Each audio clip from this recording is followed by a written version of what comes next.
بسم اللہ الرحمن الرحیم۔ ناظرین السلام علیکم، میں ہوں آپ کا میزبان صابر شاکر وفاقی۔ دارالحکومت اسلام آباد سے کچھ اہم ترین خبریں ہیں، کچھ اسلام آباد سے اور کچھ لاہور سے۔ وزیر اعظم عمران خان کو 9 اور 10 اپریل کی درمیانی شب کو فارغ کر دیا گیا تھا، اور جب وہ وزیر اعظم ہاؤس سے نکلے رات کے تقریباً 12:15 بجے، ہم بھی وہاں موجود تھے، تو اس وقت ان کے ہاتھ میں ایک ڈائری تھی، اور ڈائری انہوں نے اٹھائی جس میں وہ دن بھر جتنی بھی ان کی ملاقاتیں ہوتی تھیں اور اہم میٹنگز ہوتی تھیں، تو وہ اس ڈائری میں وہ اپنے نوٹس تحریر کرتے تھے۔ جو بھی کوئی تجویز ہوتی تھی، کسی کا ایشو ہوتا تھا، تو وہ اس ڈائری میں نوٹ کر لیتے تھے، اور اس کے بعد پھر اس کو فالو کرتے تھے، اس کا فالو اپ مانگتے تھے، اور یہ روٹین تھی ان کی، اور یہی ان کا کل اثاثہ تھا وزیر اعظم ہاؤس میں۔ وزیر اعظم ہاؤس کئی ایکڑ پر بلکہ کئی مربعوں پر پھیلا ہوا ہے، اور ہر چیز، دنیا کی ہر آسائش اس وزیر اعظم ہاؤس میں موجود ہے۔ اس وزیر اعظم ہاؤس کو انہوں نے یونیورسٹی بنانے کی کوشش کی، اور کہ وہاں پہ یونیورسٹی بنائی جائے اور اس کے کچھ حصے مختص کر دیے جائیں۔ وہ وہاں پہ منتقل بھی نہیں ہوئے۔ انہوں نے کہا کہ میں اپنے گھر میں رہوں گا، اور میں اتنے بڑے گھر میں رہ کے کیا کروں گا۔ لیکن آہستہ آہستہ ان کو وہاں میٹنگز شروع کروائی گئیں، اور چونکہ جو غیر ملکی مندوبین آتے تھے، اور خاص طور پہ سربراہان مملکت اور ایگزیکٹوز، چیف ایگزیکٹوز آتے تھے، وزراء اعظم، تو ان کا وہاں پہ استقبال ہوتا تھا، گارڈ آف آنر دیا جاتا تھا، تو لہٰذا وہ وہیں پہ صبح آتے تھے اور شام کو واپس چلے جاتے تھے۔ اس رات کوئی تھوڑی سی طویل نشست ہوئی، کیونکہ کچھ ڈیولپمنٹس ہو رہی تھیں، اور اس ڈیولپمنٹس کو وہ دیکھ رہے تھے، اس لیے رات 12:15 بجے ایک ڈائری انہوں نے لی اور اپنے آفس سے نکلے، اور آفس بھی کیا تھا، لان میں انہوں نے آفس لگایا ہوا تھا، اے سی کم یوز کرتے تھے اور توانائی بھی بچاتے تھے، سب کچھ کرتے تھے، اور وہاں سے وہ نکلے اپنی گاڑی پہ، جو ان کا گاڑی پہ بیٹھے، ہیلی پیڈ پہ پہنچے، ہیلی کاپٹر سٹارٹ تھا، اور وہاں سے وہ بنی گالہ پہنچ گئے، اور یہ ان کا سفر تھا، آخری سفر تھا۔ ان کو نہیں معلوم تھا، یہ بات ذہن میں رکھیے گا، ان کو نہیں معلوم تھا کہ باہر کیا ہو رہا ہے، اور کس طریقے سے انویزیبل جو قوتیں ہیں وہ کس طریقے سے انہوں نے ایک ہیجانی کیفیت برپا کی ہوئی ہے۔ ایک غیر اعلانیہ طور پہ مارشل لا لگایا ہوا ہے، غیر اعلانیہ طور پہ ایمرجنسی لگائی ہوئی ہے، اور وہ وزیر اعظم ہیں، لیکن جو ان وزیر اعظم ہوتے ہوئے جو امور مملکت ہیں وہ کوئی اور چلا رہا ہے، بیوروکریسی کہیں اور سے احکامات وصول کر رہی ہے، پارلیمان جو ہے وہ تقریباً یرغمال بنا لی گئی ہے، اور وہاں پہ قیدیوں کی جو وینیں ہیں وہ لا کے کھڑی کی جا رہی ہیں، خبریں چل رہی ہیں، ٹی وی پہ ادھم مچا ہوا ہے، میڈیا پہ ادھم مچا ہوا ہے، اور اعلیٰ عدالتیں کھلوائی جا رہی ہیں، اور سپریم کورٹ کے اور ہائی کورٹ کے جج صاحبان اپنے اپنے گھروں میں ہیں، لیکن بتایا جا رہا ہے کہ وہ سپریم کورٹ پہنچیں گے، ہائی کورٹ پہنچیں گے۔ یہ سب کچھ ایک باقاعدہ منظم انداز میں یہ ساری کارروائی اس دن چلائی جا رہی تھی، اور یہ پر اسرار سرگرمیاں 9 اور 10 اپریل کی درمیانی شب سے کوئی 72 گھنٹے پہلے شروع ہو چکی تھی، اور یہ نون لوگ تھے، اور اس میں کوئی ڈھکی چھپی بات نہیں ہے کہ کون کون لوگ جو ہیں وہ کیا کیا ہدایات دے رہے تھے، اور یہ سارے راز جو ہیں وفاقی وزراء، اسپیکر قومی اسمبلی، ڈپٹی اسپیکر، اور اعظم خان صاحب جو کہ ان کے پرنسپل سیکرٹری تھے، اور بہت سے وزیر اعظم کے معاونین خصوصی، یہ سب کے سب اراکین قومی اسمبلی ان کے سینوں میں محفوظ ہیں، دفن نہیں، محفوظ ہیں، اور صحافیوں کے، خاص طور پہ جتنے بھی متحرک صحافی تھے وفاقی دارالحکومت میں، ان کے سینوں میں محفوظ ہیں۔ آہستہ آہستہ چیزیں باہر آ رہی ہیں، آتی رہیں گی۔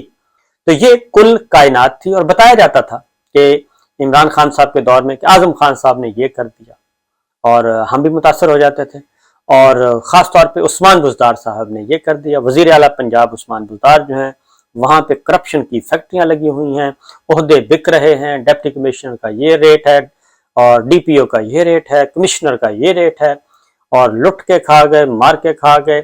عمران خان صاحب خود ایماندار ہیں، اور ایمانداری کا لبادہ ہے، لیکن ان کے ارد گرد جو لوگ ہیں وہ اربوں پتی ہو چکے ہیں، کروڑوں پتی ہو چکے ہیں، پتہ نہیں کیا کیا یہ کہا جاتا تھا۔ لیکن ہم بھی کبھی کبھی، اور خاص طور پہ میرے جو کو ہوسٹ تھے چودھری غلام حسین صاحب، وہ تو بہت ہی زیادہ متاثر ہو جاتے تھے، وہ پروگرام میں بھی کہہ دیتے تھے کہ اتنے ارب کا سودا ہوا ہے، اور اتنے ارب کا سودا ہوا ہے۔ یہ ساری داستانیں جو ہیں وہ سنائی جاتی تھیں، اور اس کی ہمارے خیال میں یہی تھا کہ ایسا ہے نہیں، اتنا کچھ ہوتا تو منظر عام پہ چیزیں آئی جاتی ہیں۔ تو بہرحال آپ کو معلوم ہے کہ وزیر اعظم جو ہیں، سویلین کی بات کر رہا ہوں، وزیر اعظم جو ہیں ان کے ارد گرد اتنے چیکس لگائے ہوتے ہیں، اتنی چیزیں ہوتی ہیں کہ آپ تصور نہیں کر سکتے۔ وہ پانی بھی پیتے ہیں تو اس کا بھی پتہ ہوتا ہے کہ جی یہ پانی پی رہے ہیں اور یہ پانی میں اتنے ملی لیٹر پانی تھا، یہاں تک ہوتا ہے۔ تو بہرحال یہ ساری چیزیں ہوئیں تو ایک ڈائری لے کے نکل گئے۔ اس کے بعد تب سے لے کے 9 اور 10 اپریل کی درمیانی شب، اور یہ بات ذہن میں رکھیے گا کہ وزیر اعظم ہاؤس سے وہ نکلے اور ان کو نہیں پتا تھا کہ اگلے دن انہوں نے آنا ہے یا نہیں آنا، اور وہ اگلے دن ظاہر ہے وزیر اعظم نہیں رہے تو وہ نہیں گئے، بنی گالہ میں ہی تھے۔ یہ ان کی کل جمع پونجی تھی کہ دوبارہ ان کو وزیر اعظم ہاؤس میں جانے کی ضرورت ہی نہیں ہوئی کہ وہاں پہ کوئی بریف کیس، کوئی اٹیچی کیس، کوئی کپڑے، کوئی مال دولت لوازمات وہ لینے کے لیے جاتے اور وزیر اعظم ہاؤس کو خالی کرتے، جیسے کہ ماضی میں وزرائے اعظم کرتے تھے، خاص طور پہ محترمہ بے نظیر بھٹو کا زمانہ، نواز شریف صاحب کا زمانہ، اور پھر اسی طریقے سے ایوان صدر خالی کیے جاتے تھے، اور وہاں سے جناب آج اتنا سامان چلا گیا، آج اتنا سامان چلا گیا، آج اتنے اٹیچی کیس چلے گئے، یہ سب کچھ ہوتا تھا۔ لیکن یہ پہلے وزیر اعظم تھے عمران خان صاحب کہ جب وہ وزیر اعظم ہاؤس سے گئے تو رات کو نکلے معمول کے مطابق اپنی ذمہ داریاں ادا کر کے، تو اگلے دن انہیں واپس آنے کی ضرورت محسوس نہیں ہوئی، نہ ہی ان کا کوئی اٹیچی تھا، نہ ہی ان کے کوئی کپڑے تھے۔ وہ ایک ڈائری لے کے آتے تھے، کام کرتے تھے اور واپس چلے جاتے تھے۔ اب جیسے ہی یہ سلسلہ آیا تو اس کے بعد تھا جی کہ کوئی نہ کوئی نکلے گا، اور انہوں نے اتنی کرپشن کی 3 مہینے ہونے کو ہیں، آج 3 تاریخ ہو گئی ہے، تو 3 مہینے ہونے کو ہیں جی۔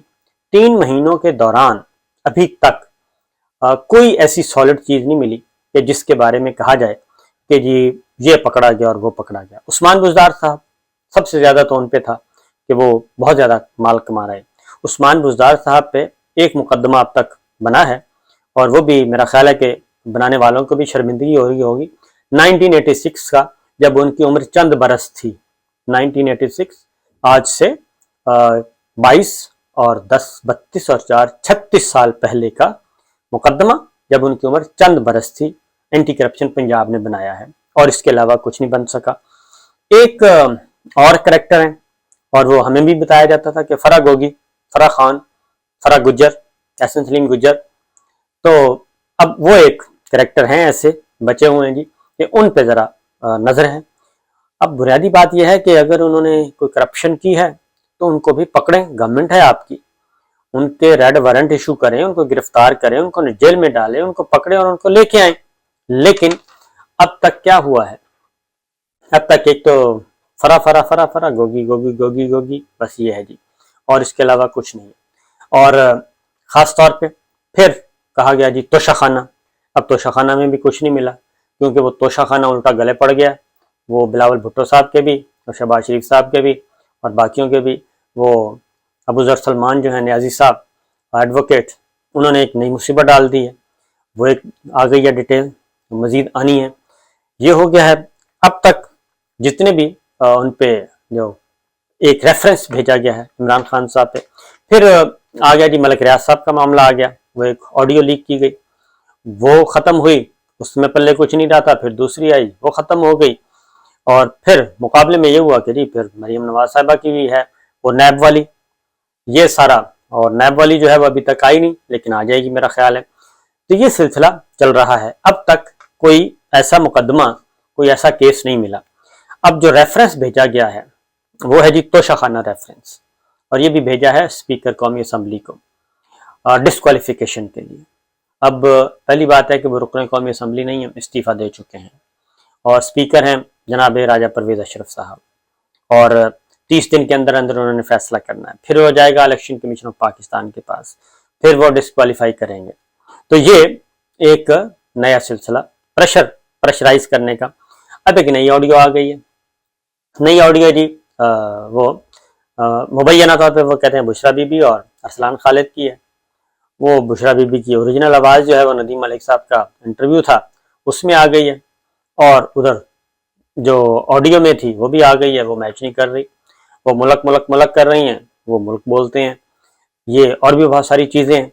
اور ایک بات دوسری بات ہے، فرض کریں جی وہ صحیح بھی ہے، تو اس میں کیا ہو رہا ہے، اسٹریٹجی بنائی جا رہی ہے. تو یہ اسٹریٹجی تو بناتے ہیں پولیٹیکل پلیئرس، بناتے ہیں اپنی اپنی اسٹریٹجی اور بالکل کرتے ہیں، اور اس میں جتنا زیادہ فائدہ ہو اتنا زیادہ ہوتا ہے. اور یہ اسٹریٹجک سیل مسلم لیگ نواز کے بھی ہیں، پیپلز پارٹی کے بھی ہیں، اور ہمارے ملٹری اسٹیبلشمنٹ کے بھی ہیں، اور خاص طور پہ ISPR میں موجود ہیں، اور یہ سب کرتے ہیں. ہمارے انٹیلیجنس اداروں کے بھی ہیں، سب کے ہیں. اسٹریٹجک سیل جو ہیں وہ یہ سارا کام کرتے ہیں. پوری دنیا میں ایسا ہوتا ہے کہ نیریٹو بنایا جاتا ہے تو پولیٹیکل پلیئرز بھی یہ کام کرتے ہیں. تو ابھی تک یہ ہوا جی کہ ارسلان خالد اور ان کی آ گئی، اس کا بھی کام ہو گیا بہت ہی. اور پھر اب تک جو چیزیں ہیں، اور یہ ساری چیزیں ساری ہو رہی ہیں جی، وہ فائدہ کوئی نہیں ہو رہا. اس کی ریزن کیا ہے؟ اس کی ریزن ہے کہ عمران خان صاحب جلسہ کرتے ہیں، اور جلسہ کرتے ہیں وہ گھر میں بیٹھ کے کریں یا پھر خود بنفس نفیس آئیں میدان میں، تو لوگ ان کو رسپونڈ کرتے ہیں اور لوگ ان کی آواز سن رہے ہیں. ان کی آواز مسلسل پھیل رہی ہے، پورے ملک میں پھیل رہی ہے. اور جو کل کا جو جلسہ تھا جو پریڈ گراؤنڈ میں ہوا، وہ آلموسٹ 75% پاکستان کے 75% جو ہیں عوام وہ ARY دیکھ رہے تھے. اور 75% عوام کا مطلب ہے آپ 22 کروڑ بھی 24 کروڑ بھی آبادی لگائیں تو وہ بنتا ہے تقریباً 18 کروڑ جو ہے وہ تقریباً بنتا ہے 75%. تو 18 کروڑ 16 کروڑ پاکستان کا عوام جو ہے وہ ARY دیکھ رہا تھا اور وہ ان کی آواز سن رہا تھا. اور باقی 25% میں بھی کچھ لوگ جو تھے وہ اپنا انٹرٹینمنٹ TV چینل دیکھ رہے تھے، اور باقی 4% فلاں 4% فلاں 4% فلاں، کسی کا نام لینے کی ضرورت نہیں ہے، تو یہ باقی TV چینل تھے. تو یہ لوگ ہیں. تو جیسے ہی یہ ختم ہوتا ہے سلسلہ ان کی، کیونکہ میڈیا میں ہوتا ہے جی کہ جلسہ ہو گیا، پہلے تو جلسے کی کوریج رکوائی گئی، وہ نہیں رکی. اگلے دن پھر یہ ہے کہ اگلے دن یہ ڈسکس نہ ہو TV شوز میں کہ جناب یہ سارا کچھ جلسہ کتنا بڑا کامیاب ہوا، پورے ملک میں کتنا دیکھا گیا. اس سے ہٹانے کے لیے اس طرح کی جعلی جو ہیں مبینہ جعلی اصلی جو بھی ہے آڈیو ویڈیوز جاری کر دی جاتی ہیں تاکہ ٹاک شوز کا حصہ وہ بنے. تو یہ بھی ایک اسٹریٹجی بنائی جاتی ہے، اسٹریٹجک سیل بناتے ہیں، جیسے وہ بنا رہے ہیں جیسے آپ ایسے ہی آپ لوگ بناتے ہیں. تو یہ ہو رہا ہے. اب تک عمران خان صاحب ان کی کابینہ کے کسی رکن کے خلاف کوئی ایک چیز بھی نہیں ملی، اور نہ ہی عثمان بزار صاحب کے خلاف ملی. ایک فرا گوگی ہیں تو فرا گوگی کو جناب آپ پکڑ کے لائیں قانون کے کٹہرے میں. آپ قانون ہیں، ریاست ہیں، اور مکمل طور پہ آپ کو آشیرواد حاصل ہے سب کی، اب تو کوئی روکنے والا بھی نہیں ہے. تو لیکن ابھی تک ایسا کچھ ہے نہیں. تو بہرحال یہ رجیم چینج آپریشن تھا. رجیم چینج آپریشن کا واحد مقصد صرف عمران خان کو ہٹانا تھا. نہ ہی گورننس کا ایشو تھا، نہ ہی کرپشن کا ایشو تھا، نہ ہی بیڈ گورننس کا معاملہ تھا. معاملہ صرف ایک ہی تھا، اور وہ تھا 29 نومبر. اور اس کے بارے میں ساری چیزیں سامنے آ چکی ہیں. تو جتنا مرضی کرتے رہیں کوشش، کچھ اور نکلنا نہیں ہے. یہی کچھ ہے. اجازت دیجیے. اللہ حافظ.